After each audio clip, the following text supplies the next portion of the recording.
Wow. What is delta H of the following reaction? It means what's the enthalpy?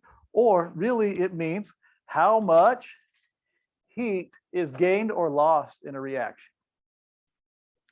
This is usually the first easy chapter of the year to you guys. I can't promise that because you're each individually different. But it's not usually one people hate. Who was it I was talking to? Was it who yesterday? And I'm like, well, you just took the hardest test of the year. Right? Usually chapter 3 and chapter 4 are the hardest tests.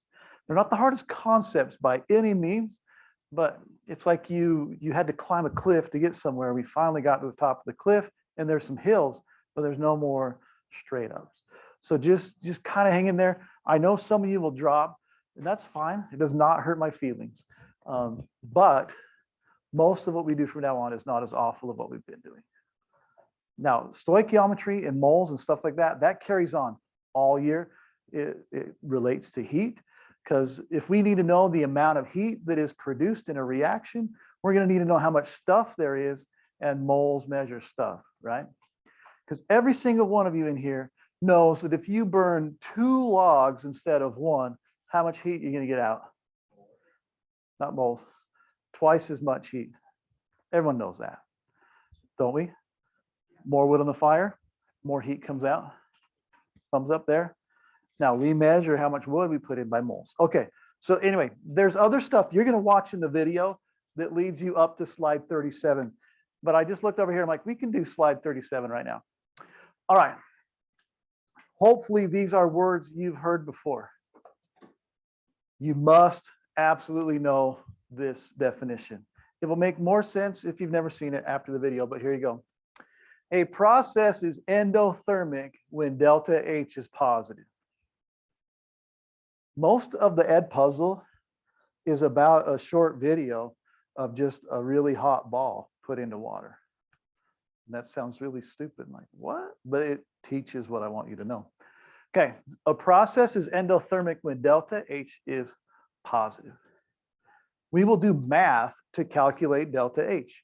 And if we get a positive answer, it will ask you, is it an endothermic or exothermic process? If it's positive, you would say it is endothermic. Endothermic, positive, you have to know those from now on. All right.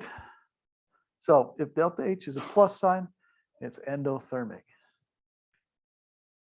A process is exothermic when delta H is negative. The video you are going to watch will hopefully beat that into your head pretty clearly.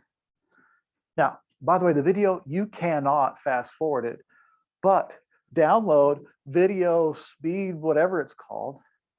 You can speed it up at least. You can watch it in 2 times. I watched it in 3.5 times because I know what I'm saying, and I also listen to things fast. But you can do that. You can take your 23 and probably make it like a 16 or 17 if you use the video speed. Anyone know what I'm talking about? Yeah. It's pretty awesome. Yeah, I watch all my required videos at 17 times speed because they're required every year for 19 years. I know the answers. Like I can click them behind my head if I have to. I don't need to watch a video again.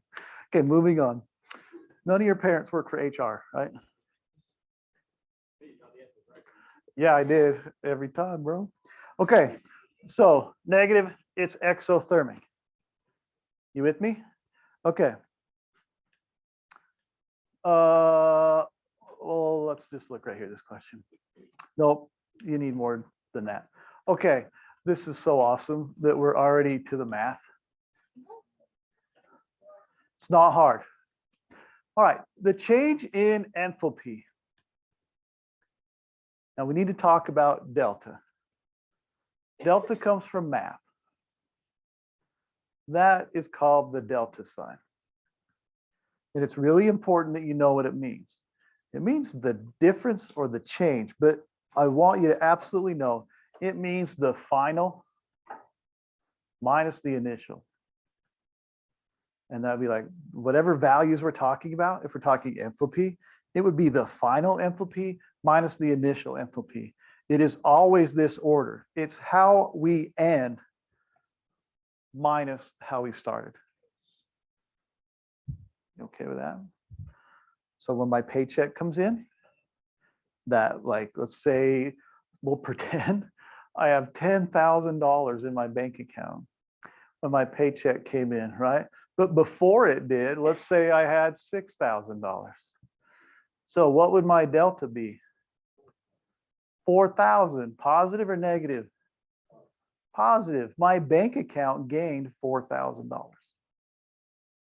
Okay with that?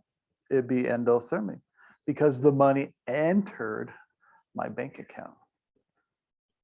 Entered. But what if I had to pay some bills? Now my final, let's say, whoops, my final, let's say it was 8,000 and my initial was 10,000. So I had to pay for my medical bills or whatever. What would I have here? Negative 2,000, which would be an exothermic or exo money, whatever. And that would be because money exited my bank account. You with me so far? Final minus initial every single time. You're going to get it backwards. I'll still love you as a human, but you'll fail. Okay. Don't get it backwards. Final minus initial. All right. Now, what's that? Never goes away. Now, we have products and we have reactants. So this is kind of weird. It says delta H, don't worry, equals the H of the products minus H of the reactants. All right, and it should be a delta. Nope, it isn't, so never mind. Now, what we mean like the heat or energy. Now, you're not used to heat and energy being the same thing, but they are the same thing. In enthalpy land, they're the exact same thing. Okay, so when we go to calculate our delta H, we take the energy of the products and we subtract the energy of the reactants. Why would we do that? To find the change, but why is it products minus reactants? Final, I keep saying that, final minus initial. The products are the final state of the reaction, the reactants are the initial. Products minus the reactants. We okay with that?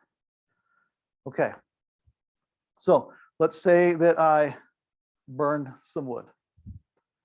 All right, my products would be like CO2 and H2O. Okay with that?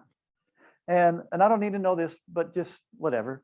We'd say, I'm just going to make it up. I'm going to say 20 and 40, and we're going to learn the unit is joules. We'll say, all right, that's the energy of these things now. But we'll say the log at the start, and it's a CHO something with lots of numbers. All right, who cares? But we'll say it was at the start, let's say it was like 2,200. So to find delta H, I wrote these in the wrong spot. No, I didn't. We take delta H, so we have 60 total. That's my final. What was the initial? 2,200, because I made it up. Don't like, what table is he looking at? No, I just made this crap up. So I end up with a negative 2,140 joules. And joules is just a measure of energy. We'll go over it. What? Yeah, exactly. But actually, this is a small number. It'd be way, way higher than that number, FYI. Okay, but what do I know about this? It's exothermic. The heat left what? The log and came to me. System nailed it and came to me. I felt that heat, right? But we're defining what happened to the log or the system. Good job. You read ahead? Nice job. Weird. He always knows the answers. Wonder if that helps reading. All right. So heat was given off. I felt it because it exited the log and went to the surroundings. And I am part of that. Okay. When we do this stuff, you will find these things in tables. It's really simple math as long as you're good at accounting.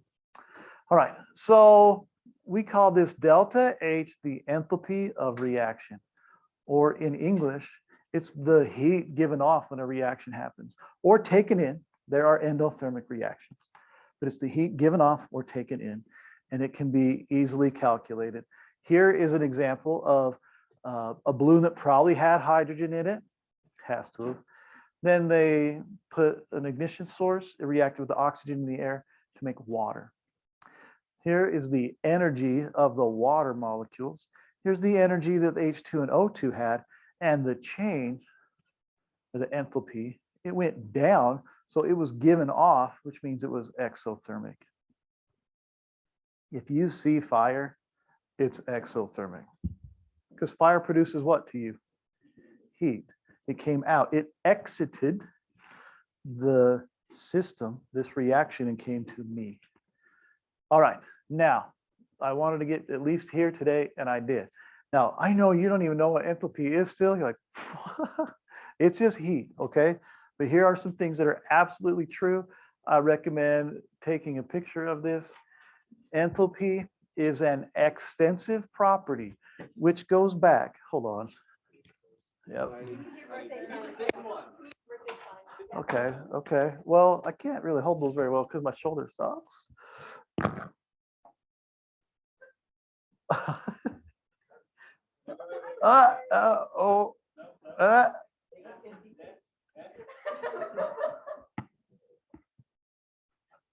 That makes my nose look ugly. You're welcome. Okay, now let's listen. Extensive property. It's been forever in school years. What is an extensive property?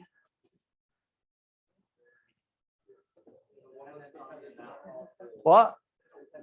It is dependent on the amount of stuff. So look, let me put it in English.